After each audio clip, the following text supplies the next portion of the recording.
អត្ថប្រយោជន៍នៃផ្លែពោតផ្ទុកជាតិអាហារបំប៉នប្រូតេអ៊ីនជាតិសរសៃការពាររោគមហារីកជួយទប់ស្កាត់អត្រាកើតនៃជំងឺបេះដូងជួយបង្កើនការចងចាំឲ្យកាន់តែច្បាស់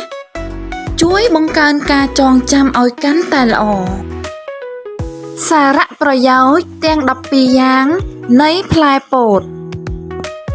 1. ជំនួយដល់ភ្នែកនិងស្បែក 2. សម្បូរទៅដោយជាតិវីតាមីននិងជាតិរ៉ែ 3. ជំនួយឲ្យឆ្អឹងរឹងមាំ 4. សម្បូរសារធាតុសរសៃ 5. កាត់បន្ថយជាតិកូឡេស្តេរ៉ុលនៅក្នុងសាលពាង្គកាយ 6. ទប់ស្កាត់ជំងឺទឹកនោមផ្អែមនិងការឡើងឈាម 7. ល្អសម្រាប់ស្ត្រីមានផ្ទៃពោះ 8. ជំរុញប្រព័ន្ធភាពស៊ាំនៃសាលពាង្គកាយ 9. កាត់បន្ថយហានិភ័យនៃមហារីកពោះវៀននិងជំងឺឫសដូងបាត